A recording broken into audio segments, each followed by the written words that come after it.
Државата мора да создаде подобри услови за живот доколку сака младите да се вратат на село, смета земјоделецот Стојче Ташовски.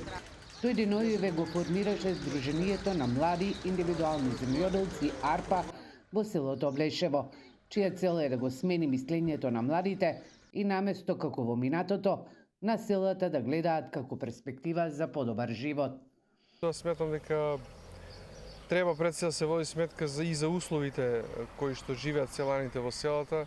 Ќе напоменам дека мојата општина Тишиново Облишево се уште нема водовод. Еден од условите кои што не ги исполнува за да може да кажеме дека има нормален живот е да нема водовод. Нема канализација одредени села, се уште бројот на иселување на младите се уште се зголемува, за жал тоа не застанува, не запира.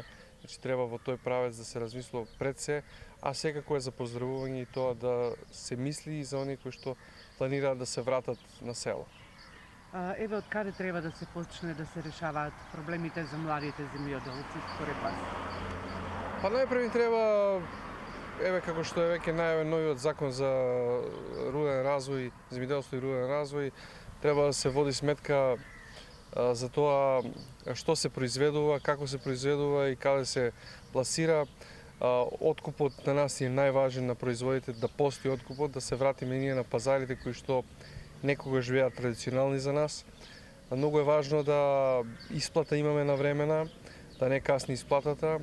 Исто така многу проблеми имаме околу производството, да пример со вложувањето и со инвестирањето во системот за наводнување, кој што е веќе повеќе од повеќе постар од 60 години и пропаѓа, не се води сметка за него доволно, се насочени одредени средства, има одредени напори од страна на директорот на водостопанство во Скопје, меѓутоа не е доволно само еден човек да се труди нешто да направи, да праќа машини овде, кога на терен ние, например, немаме луѓе, немаме вработени. Значи треба во тие институции кои што ги засегаат земјоделците исто да се вложува.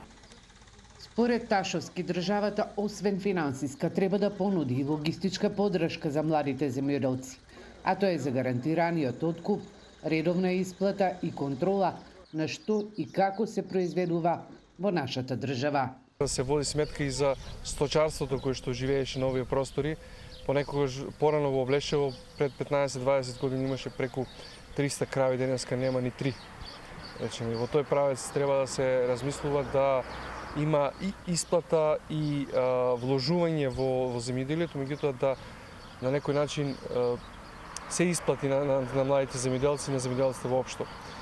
Затоа ние ќе се залагаме како здружение да води грижа за селаните и за земјоделието. Лошите земјоделски политики во минатото се причина за голем дел од селата целосно да се испразнат, а нивите да се опустошат.